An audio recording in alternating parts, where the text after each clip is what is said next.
An Untroubled Road by Neon Sanketsu, Chapter 22. Are you not entertained? Let me tell you, Neil, it was a sight to see. The crowd bayed for blood, and boy, did they get it. Fist flew, bodies hit the floor, but what came next? That took the cake right and proper. Just one of the reasons you don't piss off the old man. Torchwick, future. Are you entertained? I'm going out there with you. Naruto sighed as he held his shirt. Crow, no. Crow, yes. He heard the Bronwyn snarl as the hybrid left his shoulders. You heard that, lunatic? You're going to be fighting dozens of people. Tossing the blue on white fabric over his back rewarded him with an angry grunt from his friend. You can't do this alone. They'll kill you. Someone has to watch your back in that melee. Kurama scoffed. Do you really think we're that weak? Adorable. Rather than answer, the shinobi hummed softly to himself and continued his preparation. Everyone thought he was walking into a trap. Everyone, sans Willow. And why wouldn't they? One arm meant weakness. It was an unspoken rule. You couldn't fight half as fast or hard when you were down a limb. You'd be slower, off balance. In truth, his mechanical arm was, in and of itself, a handicap for his enemies. With it, he felt compelled to use his new array of tools, but without it, he fell back on his tried and true tactics, tricks that had felled a goddess. Knocking a few louts about would be child's play by comparison. He couldn't outright tell Crow that, of course, not when he had his best intentions at heart. Raven's brother was trying to help him here. He understood that, respected it even. Crow was one of the three people in this world he genuinely trusted to have his back in a brawl. The first was Willow. The second was, well, that would be telling. Stifling a sigh, he stole a lazy glance over his shoulder. I appreciate the sentiment, Crow, but really, I'll be fine. With one arm, come on, you're good, but you're not that good, right? Naruto paid him no heed and continued to get changed. The silence that followed proved telling indeed. You're kidding! Nope. He smacked his lips with an audible pop as he kicked out his trousers. You'll see in a few minutes. Pausing, he considered the new ones that had been laid out for him on the bench. Seriously, Kelly wants me to wear these? Black and white's not my color, you know? And Colgrim and his associate had loaned him a changing room of sorts just outside the arena, a spotting space tucked just below the arena, close enough to hear the crowd roar above. Bloody bastard was probably up there stoking them into a frenzy right now. What was his angle? He tried not to dwell too much. If they wanted to fight, they would get one. Nothing else mattered. Evidently, a certain bird thought otherwise because he heard Crow cough behind him. Some might call that staking a claim, kid. Nah, although he still couldn't see his face from this angle, his tone said it all. She ain't like that. She's got Gira, just like Raven has Tai Yang.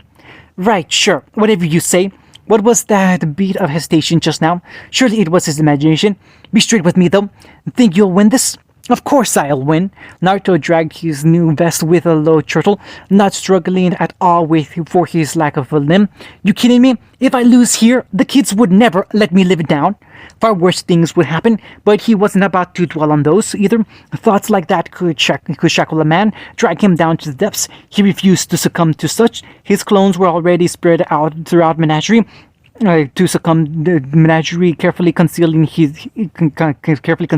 countless disguises. They'd find the bombs and the detonators. The cultists would be dealt with. If and when they refused to surrender, he hardened his heart to the oncoming slaughter. If forced to choose between the lives of his family and a bunch of madmen, there was no choice at all. They say killing gets easier after the first time. They were right, frightfully so. Why are you laughing? Crow wasn't much pleased with his smirk just now. This is a life and death we're talking about here. We screwed this up and the island's gone. Being a parent is life and death. Try being a father sometime. He bit back another snicker. You'll understand then. Pfft. He caught a rueful grin in his peripherals. Not a chance. I'd make a terrible dad. This from the guy who gave Cinder a ride on his shoulders earlier. Hey, don't ruin my rep. You know, I thought I'd make an awful parent too. Rolling his shoulders, he took a moment to admire himself in the mirror. Didn't know a damn thing about raising a kid, any of that stuff. Bright blue eyes beamed back at him, not once revealing the anxiety lurking just beneath the surface. And then, wouldn't you know it, Cinder came along. Yeah, well, I ain't in the habit of picking up strays and urchins. I'd rather be the cool uncle, thank you very much. Huh. He reached for his belt, struggling only a little with his one hand, then finally managed to wrangle it on into place. Maybe have one of your own. And catching sight of Crow's pensive reflection, he took a chance to needle the surly bird while he could. You and Summer, maybe. You'd make a beautiful children together. Mission accomplished. Crow choked on his whiskey and spat it out. What's wrong? Cat got your tongue? No, no, no. Sure enough, a hand latched onto his shoulder and spun him right round, letting him see his handiwork up close and personal. We are not having this conversation, you blonde bastard. A finger jabbed at his forehead, seeking his brain, currently cackling with merriment. I'm not taking relationship advice from you, of all people. I don't know. Naruto thumbed his chin, whiskered cheeks creasing in a grin. Ruby Rose has a nice ring to it. Crow made a strangled sound caught somewhere between a wheeze and a whine. Stop! No chance in hell. Or maybe Ruby Bronwyn. Kinda like the first one better, frankly. An angry fist whistled his way, and he slapped it aside. Still, he pressed the attack. How'd the sparrow strike you? A stool shattered harmlessly on his head. His aura didn't budge an inch. So you and Summer aren't? No! Crow physically recoiled, looking like he'd been slapped. Gods, no. She's like a sister to me. A little sister. He emphasized when the blonde waggled a brow at him. I could never. It ain't like that. Ugh. Up came the flask again, from which he drank deeply. You're gonna make me an alcoholic at this rate? You aren't already? Crow reached for a harbinger. Say that again. I dare you. All right. Naruto held up his hands. I give. You win. Good. Came the growl. And besides, she has an eye for someone else. Curiosity twitched within him. He couldn't help but feel to feed that little seed. Really? Yes. Crow all but flung up his arms. And before you think to, don't ask who. I ain't stepping on that landmine for all the whiskey in the world. Taiyang, ain't it? Credit where it was due. Crow Bronwyn was a man of his word. He didn't say a word. Couldn't even get a read on him at that. Shame too. He wanted to put the fear of the sage into them. Anyone courting Summer better not break her heart, or he'd be breaking them in half. She might be crazy, but she was Willow's friend, and that made her family by default. Besides, Cinder loved her aunt Summer. He let Raven's brother stew a little while longer before he piped up again. I know you didn't just come here to offer your help. Out with it. What's wrong? Nothing's wrong. You can poke and prod me all you like, but you ain't gonna talk me out of this. Much to his chagrin, the aspiring huntsman set his stance and crossed both arms before his chest, refusing to give an inch in the face of his scowl. Raven would have my height if I let you walk out into that death trap without knowing you could handle yourself. Satisfaction bloomed with Naruto, dark and triumphant, and so the bloody bird revealed herself. She put you up to this? Pretty much. Hardly forthcoming that, but then again, this was Crow. She'd be here herself if she weren't keeping an eye on Willow and the kids. So that was her angle. Blue eyes rolled in mild annoyance and relief. It was a little sweet if he was perfectly honest with himself. She'd help Summer watch his family, and Tai would keep a weathered eye on the Belladonnas at all times. And Crow had been settled with him. Team Stark was pulling their weight, and then some warmed his heart. It did, even if the latter bit wasn't necessary. Crow's elbow sank into his back. You done getting dressed or what? Yeah, hold your horses. Naruto pivoted and took a moment to regard himself. In truth, he almost didn't recognize the stranger smirking back at him. At Kali's behest, he reluctantly shed his Schnee colors for the occasion in favor of something altogether more tribal. Supposedly, it would make a mark if he worn wearing the colors of the Isle, or so she'd said. Looking at himself now, he could understand what she meant. Gone was the crisp and curt businessman he'd stilled himself as. In his place stood a warrior, clad in a pair of dark trousers bearing a white stripe down each leg and an open chest sleeveless black vest in the likeness of menagerie. He looked like he'd stepped out of the battlefield itself. He'd even gone so far as to break out his old headband for the occasion, wearing it proper for the first time in ages. Looking good. He felt like a shinobi again, as if he'd taken a glimpse back into his past, and the boy he'd once been. His past self seemed satisfied with who'd he'd become. Naruto laid a hand on the glass. A small smile touched his lips. Hello, old friend. If you told him he'd stand where he was now, he would have laughed. But seeing was believing. He had something to fight for now, more than he ever could imagine. All the more reason for him to win this horrid farce of a tournament and go home with Willow. They'd root out whoever was behind this together. Hey, not bad. Crow slapped his back, snapping him back to reality. You look like one of those Mr. Martial Arts artists. You have no idea. His lower lips curled. And a martial artist? Really, Roman might have something to say about that, seeing as he's from there. Silence stretched between the two of them. When Crow didn't take the bait, it fell to him. Crow, you can't come with me. A bristly brow rose. Think you can stop me? Yes, all the yes. To say it aloud would have wounded his pride, and so he held his tongue. For what it's worth, I appreciate the help, but you'll only be in the way out there. Ain't your semblance? He clarified quickly when the latter's face fell. What I'm about to do ain't subtle. Buddy, subtle or not, you've got one arm. Enough, show him. About that, as he spoke, the stump of his right limb began to burn a bright and blinding gold. Something erupted from it with an awful noise. Crow's gaze widened, bulged now as its fell shadow swelled up in the room, taking on the likeness of something familiar, something ghastly. To call the thing jutting from his arm human would have been a kindness. It wasn't. It was monstrous. Of course it was. It was meant to be. Intentional. Anyone who came in contact with it would remember that hideous appendage forever. Quick as a flash, that grisly thing retreated, vanishing into a fading motes of tarnished gold. Oh, Crow muttered. Oh, well they're screwed, aren't they? Naruto grin was all teeth. Up, down, and sideways. The door clicked open before his comrade could get another word in. Cinder poked her head through. Dad, do you have a second? Seeing the need in her eyes, his expression softened. Hey, sweetie. Then realizing they had an audience. Mind giving us some room, Crow? This won't take long. Bronwyn waved a little and walked back to the way Cinder had come. I'll be outside. Hope you know what you're doing. The door closed behind him. Cinder dithered. Naruto sighed into the stifling silence that followed. Stubborn girl. Well, he opened his arms. What are you waiting for? The next ice age? Give me a hug. His daughter didn't waste a moment. The very second he spoke, she struck. Her body hit him at speed, head slamming into his stomach, even as her arms fastened around his waist. For once, his clever little girl didn't say anything.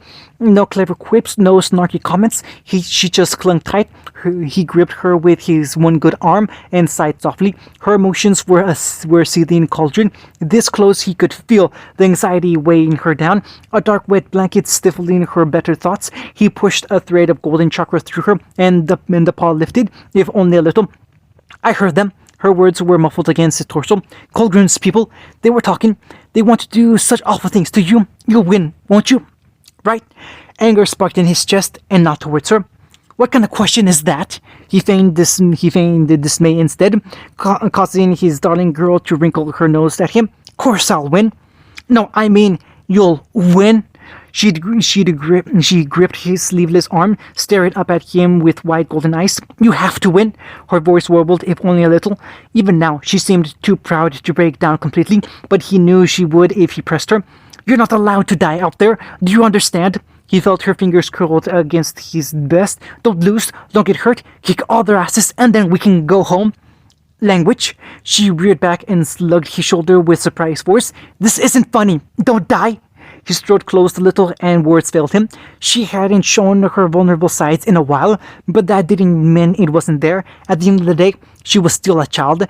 Even if she acted twice her age, she could put up a brave front when Roman and Sienna and even Alma were around.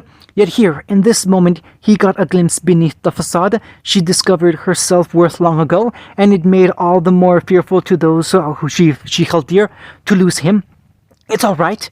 He knelt and laid a hand on her head, musing her dark hair the way he knew she secretly enjoyed. All things must die, sooner or later, even me. Her face twisted in abject anguish, but, oi! He flicked her forehead when she made to protest. Let me finish, squirt. His forehead kissed hers, a sure orbs glaring into golden. I won't be dying today. It'll take more than some jumped up cultists to take me down today. I don't care what Colgrim's feeding them or what he's getting them on. Kylie did mention that semblance boosting truck a while back. Think it's made here.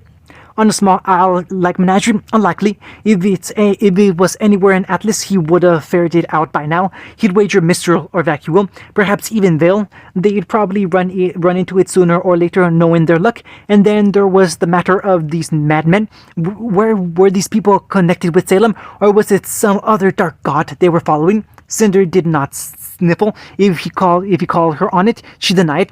Promise you'll be okay? Definitely. He yanked her into another hug. "Have some faith. If anyone hurts you, I'll kill them." Heat flashed in her eyes, and they almost seemed to glow. "I'll burn them to ashes." This time, they're clogged in Naruto's throat for an altogether different reason, a chilling reminder of her ever-evolving semblance. He was beginning to think Cinder's gift wasn't class at all, but rather heat-related. The fact that she could both make and manipulate the element after the fact was remarkable enough. Under normal circumstances, she kept that well in check. She could temper what she made, harden her heated glass until it was like so much steel. But when stressed with her gift, this girl could forge unlimited blades or burn everything down. Hey, everything will be fine." He took her head in her hands and steered her gaze up to meet his, even as his forehead touched hers. "You're okay. You're safe. Breathe." While golden eyes blazed into his, and the key within slowly began to abate, he held her until the temperature dropped once more, then a moment longer for good measure. Finally, she looked away, gripping one arm. "I'm sorry." "Don't be sorry." He flicked her nose as he stood. "Think happy thoughts." Times like these, he was glad Willow had become the Winter Maiden rather than Cinder. He didn't want to think what the little fire starter might become with that kind of firepower. At her beck and call, her gift was volatile enough without a bunch of magic juice coursing through her veins. Gods above, she was going to be powerful when she hit his age. A bell chimed above. It was time. Naruto held up his fist and walked out the door. "Watch closely now, Cinder," he called without looking back. "Watch and see how your old man fights." He'd given her his arm. Her. Summer rose. Just like that. Naruto had handed it over to her without a second thought, without so much as a by your leave. It lay in her lap now, a constant reminder of the duty she'd been entrusted. She wasn't sure how she should feel about that burden, honored or appalled. Both, for so long as she sought to get her hands on this grafted gizmo to see what made this marvel of Schnee and Watt's engineering tick, and yet, with it finally within her grasp, now that it was in her hands, entrusted to her for safekeeping, it felt hollow, well, that and strangely warm. Honestly, what was that idiot thinking? Why give her this? What did he expect her to do? She couldn't even muster up the nerve to lift her head as the noise rose around her. Surely he had a plan. He must. He wouldn't just walk down into that arena and let himself be killed. Would he? All around her, the stands swelled with life, the bustle of those who had been promised of spectacle. The entire island had turned out for this fiasco. Some didn't look much pleased by it. Others, the less said about their bloodthirsty expression, the better. They wanted to see Naruto suffer. No, they wanted his head. That didn't make a lick of sense either. She knew for a fact that the SDC had taken great strides for fairness lately, not just in Atlas, but around the world. Metal was being expanded, the mines had never been safer, and more than not, faunists were paid more than most laborers, owed in a small part to their night vision and other skills. So why had this cult sprung up? Summer's bowed forward as she pondered the matter further. She was missing a piece to this puzzle here. Had to be. Was this really Salem's work? On the surface seemed like something she'd do, and Colgrim's talk of a goddess appeared to be in line with that. But something was off about this. Salem had been silent lately. Too silent. She had always been so subtle before. Why make a move like this? This would draw the ire of Atlas, if not the world itself. So why? Crow returned with Cinder before she could twist her thoughts into another knot. "Sorry, we're late." The little bird waved a hand, ushering Naruto's pride and joy into her seat. "Had some business to take care of." Raven rounded on him, eyes flashing. "Why are you up here? You're supposed to be down there with him." And Tai Yang arched the brow. "He was. That's new to me." "Relax, Tai. He's got this." "I hope he does." A sullen Cinder plonked down between Raven and Willow in search of comfort. Everyone closed ranks around their little fire breather. Sienna wrinkled into her stepsister's side. Alma hopped onto her knee. Roman gave her shoulder an awkward pat, afraid to do much else. Even in her despondence, Summer found herself scooting a little closer. Golden eyes sought hers. "He'll be all right, won't he?" Summer flinched. She wanted to say yes. She really did, but "He'll be just fine, dear." Kali spoke before she could. "I'm sure he has a plan." "Quite so," Gira echoed the sentiment. "He's proven himself a capable warrior in the past." "A ditto," Roman tugged at his hat. "I've seen the look of a doomed man, and his ain't it. Have some faith." Summer clicked her tongue, not at all liking his tone. This from the boy who only just met him? What can I say? He grinned. Boss made me a believer. Speaking of faith, crap baskets. She'd almost forgotten about the resident black sheep of their little group. May I just say how nice this is? You're like one big family. Thank you for welcoming me. We didn't welcome you. Crow fought down a full-body shudder. You sat with us. Tyrion Catlos tilted his head. His tail mirrored the motion. Am I not welcomed among you? Riven touched a hand to Omen's hilt. You're welcome to my sword if you keep pushing your luck, bub. How kind of you. Let him be, Cinder muttered, burying her face in Willow's shoulders. If he betrays us, we can kill him. Tyrion cackled, spoken like the true child of a god. Willow sighed. He really isn't. You're right. The merry madman collapsed his hands, giggling to himself. He's better. Summer yelped as he leaped up and struck a pose, a deity who lowers himself to mortality so that he might teach us his way. He who walks among us bleeds for us, lives for us. Tyrion's ring finger circled his head. Well, they say you can't reason with crazy. Raven still tried, bless her bird brain. Buddy, that boy ain't a god. Your humbleness is noted, soon to be consort of the Golden One, but my faith holds strong. The madman swept a humble bow with a titter. You'll soon see enough just as I have. Summer squawked. Raven blinked. Golden? Willow sputtered aloud. Consort? Aha! Kali burst upright. There he is! All eyes turned at the cry. More than a few widened. Summer's eyes got really, really big. What is he wearing? Naruto sauntered out into the arena as if he'd been born in it. A swagger in his step. Chin held high, a defiant spark burning in those bright blue eyes, a roguish grin plastered across his face. The screens above the arena made certain of that. They caught every inch of his expression. The crowd stilled at the sight of that smile, their cries faltering as they finally laid eyes on him, or perhaps his arm, a lack thereof. Summer felt her spirits lift just a little as he came to a stop in the center. Roman was right, the brat. That wasn't the look of a desperate man. If anything, he looked quietly pleased with himself. It was the look he always wore just before he knocked her senseless in a spar, which in turn begged the question, what was he up to? Well, Riven made a pleased noise, unintentionally echoing her own thoughts. Would you look at that? She leaned forward just so, Willow mirroring her. Where'd your Atlas gentleman go, Schnee? An elbow ribbed the pregnant woman's side. Looks downright tribal to me. Willow's face had gone a bright cherry red to match her own. What the hell is he thinking? Going out like that? Kylie purred. I think it's quite striking. Summer caught it on at once. That sly little minx. Willow rounded on her, eyes alight with blue blaze. Care to say that again? Greetings, one and all. Heedless of their squabble, Colgrim raised his staff on the podium full of pompous poise. We are gathered here beneath the eyes of our goddess to purge the heretics, to slay the non-believers, to do away with...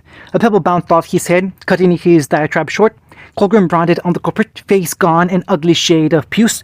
Naruto tossed a fresh stone in his palm, grinning like the cat that caught the canary and slaughtered its entire race. Get on with it, you bearded bastard! So be it.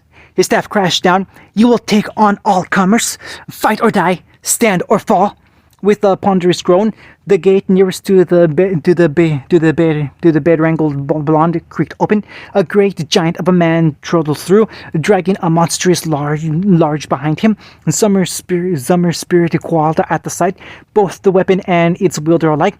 Was that thing even human? His bicep looked larger than her head. She couldn't even see his face at all. At that, it lay hidden behind a full bone-on white helm, seemingly carved like the likeness of a wolf. And behind him came yet more. Cinder felt her eyes widen as she counted. 1, 3, a dozen. No more. Men and women clad in red, each masked, their faces hidden behind different helms, all armed to the teeth, some with makeshifts, knives, whips, lances, swords, shields. Almost walked. That's a lot. Raven sighed. Regret leaving him alone yet, Crow? You know what they say. The young Brahmin clicked his tongue. The bigger they are, someone in the crowd, likely a mythic dawn plant, hooted, and that was it. The rest of that contingent was away, filling the air with raucous catcalls and cheers. Even if everyone didn't echo them, even if more than a few faces were expressions of concern rather than of adulation, the sentiment was loud enough in their own right. Summer held Naruto's false arm close to her chest. You better win. Right on cue, the blonde inhaled deeply, filling his lungs to the brim with life-giving air. People of Menagerie! His voice cut through the din, startling a lot of them. Lend me your ears! Cinder disdained festivals. Truly she did. She absolutely loathed any meager celebration or function unless they were a private affair with friends and family. Cake and presents were always welcome, of course, but as a rule, she preferred to avoid large crowds if she could help it. Perhaps in time she'd grow to appreciate them as she grew older. But this, she'd make an exception for this. People of menagerie, because her papa had just used that voice of his, such that caused her to sit a ramrod straight in her seat. Lend me your ears. The arena felt silent. Cinder never knew why, and frankly she didn't need to. When her father spoke, people listened. Yep. Sienna smacked her lips. Colgrim screwed. Wait already? Romain tilted his head. Why? He's not done anything. You'll see, dear. Willow tutted more full he. They gave him a chance to use his silver tongue. This is not the way of peace. He turned to face the stance, willingly presenting his hand to those who faced. Whatever your problems are with me, whatever is going on here, we can talk this out, I promise. I've done my best to try and do right by you for a while now. You know that. His gaze pined one in particular, a slender rabbit faunus who appeared to be missing half of his left ear, poorly healed. Why follow this man? A target of his ire gave a flinch. Why listen to him? Anything he promised you will be ashes in the end. You have to know that. What did he offer you? Wealth? Fame? Power? And Crow whistled. You weren't kidding. But if you listen to me, Naruto continued, offering his hand to them, I can promise you that we'll continue to make things better. Don't believe his lies. Don't fall for his hatred. Don't give in to old dogmas and petty prejudices. Again, his gaze swept out, piercing each of his would-be killers in turn. Do you want your children to grow up in a remnant like this?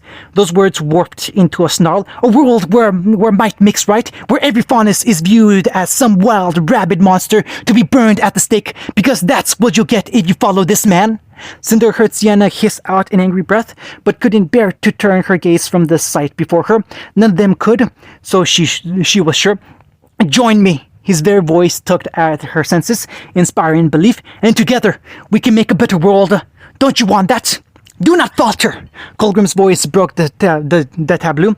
We were blessed by the goddess. He is the heretic here, not us. And yet you hold your people captive while this heretic offers an olive branch, came the rejoinder. Silence, knave! Bah! Compelling words. She wondered if they would listen. Certainly a few seemed to hesitate. There, the red faunus had cast their sword down into the dirt. Their mask joined it soon thereafter. Bright eyes burned out of a pale face, framed by dirty chocolate-brown hair and a fearsome scowl. No, he's right.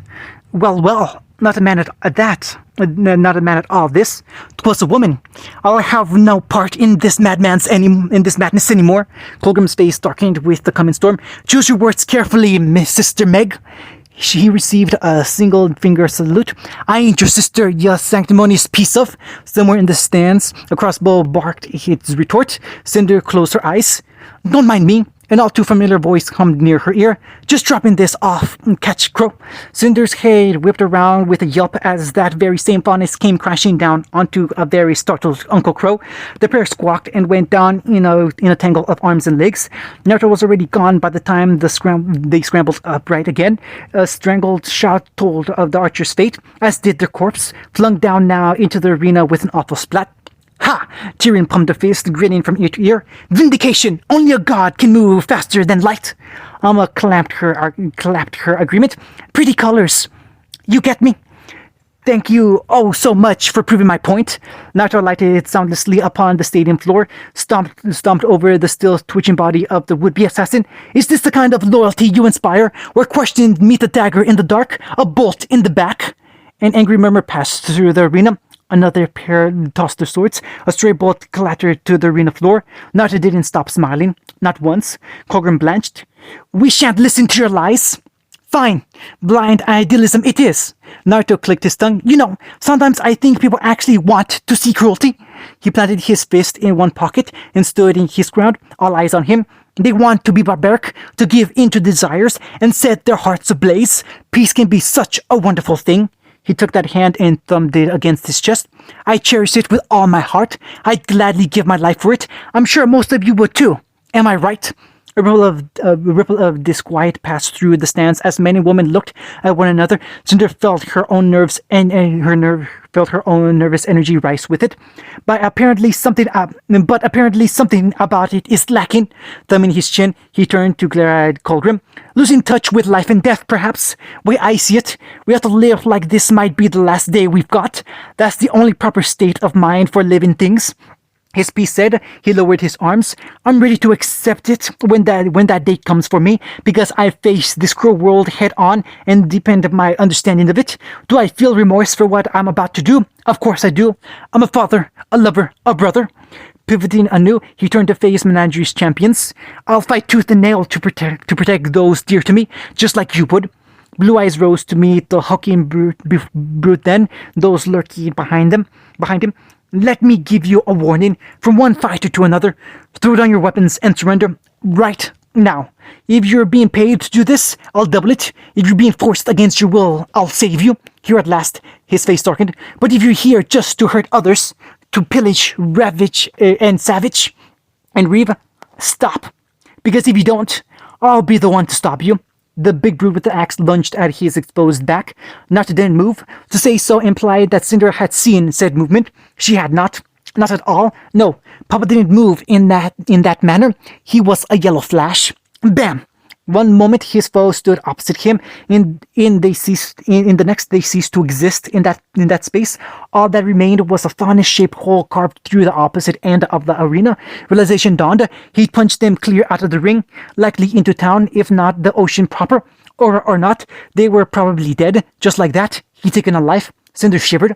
Naruto lowered his fist. A curious blue eye shone over his shoulder, gleaming at the alarmed men and women meant to face him. Next! Someone screamed and brought a mace crashing down on his head. Blue Eyes pulsed with killing intent. They froze halfway, arms raised, unable to deliver what would surely be a debilitating blow. One hand reached up, plucked the weapon from the grasp as one might take a toy from a child. And then he struck. An awful crack filled the air, followed by an inhuman shriek. His would-be attacker toppled to the floor, clutching at the ruined face. He'd stove it and the helm in with a single blow. Naruto cast the bloody mace down, whirling to face his other opponent. No, soon he realized another victim. Men and women stumbled away. Gira winced. He's angry now, isn't he? Raven rolled her eyes. No, whatever gave you that idea? Insolent pup! Atop the podium, Colgrim trembled with rage. What are you waiting for? Send more, as many as it takes! The gate opened anew. A quartet of armed men and one woman waited out to meet him. Cinder couldn't see the faunish properly thanks to their masks. Perhaps that was a mercy, because her papa flickered again. Bones cracked and people screamed.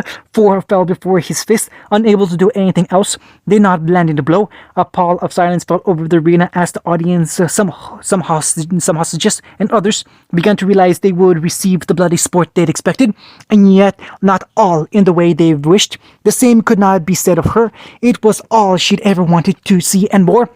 A jab, hook, uppercut. Naruto moved among the men and women of the mystic dawn in a whirl of black cloth, lashing out at their vitals with indiscriminate violence. No jutsu here, only raw strength. Men crumbled where he struck. Women hurtled into the air. Weapons used against him were repurposed, beaten into their masters, then thrown away as he whirled onto the next. It was a maelstrom of death. Cinder felt a tiny trickle of shame pull in her gut. She'd been afraid of this. He was massacring them. They couldn't touch him. Dangling one such victim by their skull, Naruto squeezed, front fingers bit down and the helm shattered, exposing the battered, bloodied face of a faunus within. Still cradling them, he whirled and bashed their heads against the wall. His victim passed out with a gurgle, eyes rolling back in their head. He cast them aside, ready to face the next, only to find the battlefield empty of all but one. Are you not entertained? How? Colgrim's shout split the silence once more. Cinder wondered if he'd leaped down himself. How are you still this strong? You should be nothing without that arm. Strength comes from experience, not the hand that holds the weapon. Naruto wiped a thin line of blood from his cheek. It wasn't his own. That's true on any planet, any world, any reality. Did you think disabling my arm would make this any easier? Something bright stirred in Cinder's heart.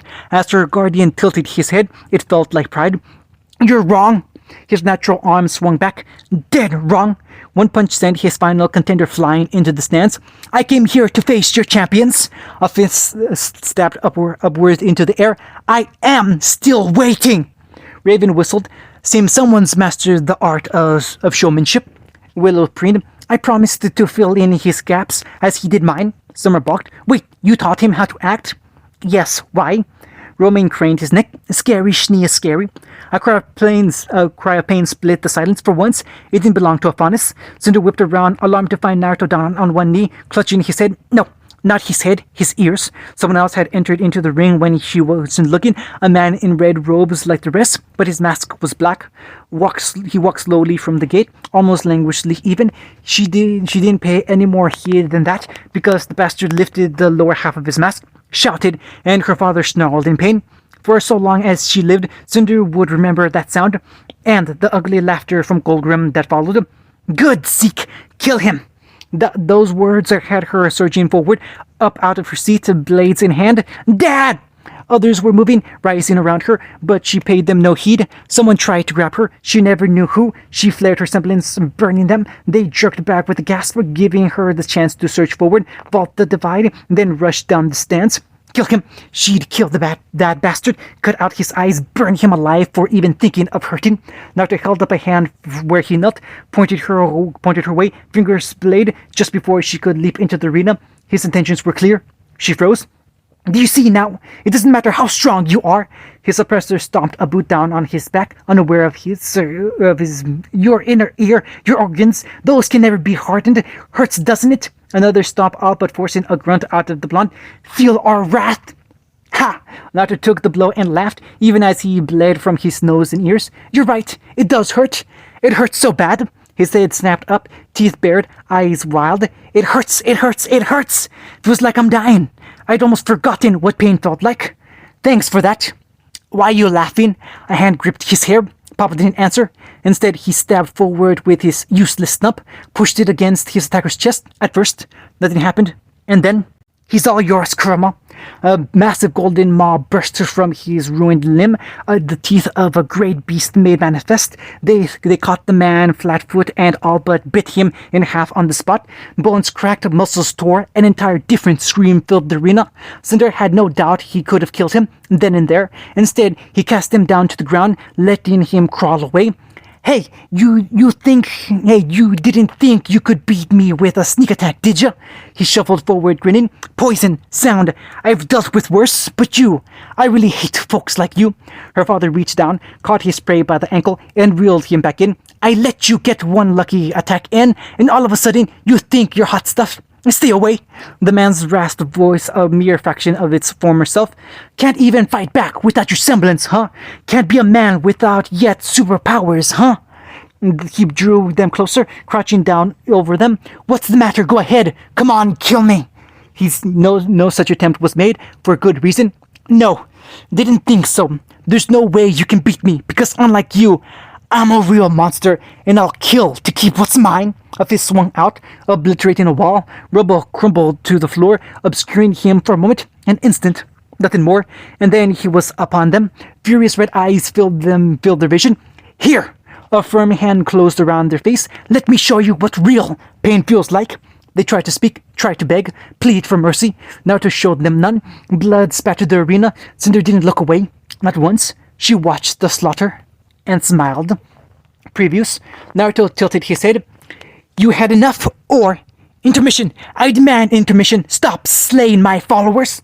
Watts flung up his hands. I finished. Ha! Beat that, you foppish fool. Pietro considered the masterpiece before him. Quite nicely done. Penny would still be far better in his mind. Raven chuckled. How's your lady friend? Crow choked on his spit. I won't do it. Yes, you will, or she dies. Tyrion grinned. Child, you and I are going to get along splendidly. Willow clicked her tongue. Raven found herself looking at a towering spire of ice. Right, Maiden. You know, that shit is just plain unfair. Golgrim's smile was pure grease. Your friends and family will remain safely in the stands, of course. As for her... Naruto's hand caught his wrist. Hey now, just cause I'm playing your little game don't assume I'm gonna let you have your way completely. You're than them, and I might just take my chances. Willow was pleased to see the color drain from the fool's face. Cinder shivered a little. Just a look, and even madmen quaked in their boots. Scary. This is the end. Here's where you die. You first! Enough! Don't you dare lay a hand on my mom and dad! You invited us here to your island to have a discussion. Is this what you call a discussion? Her victims gurgled and choked. Terror grit across their faces. Cinder, get your semblance under control. You're suffocating them. Control your emotions. Her head tilted, just so. How am I supposed to? He tried to touch her, only to recall her shoulder was blazing hot, like you always do. How? She looked to him at last, face gone eerily blank, much like the glass she could create. How am I supposed to quell my rage towards a man who wants to execute my mother, my father, and my unborn sister? My aunts, my uncles, my everything? If you keep going, you'll kill them. You won't be able to take that back. Those blazing golden eyes swept back to the ringleader. He was ready to kill a person. I'm sure he was ready to risk his own life too. End of chapter 22.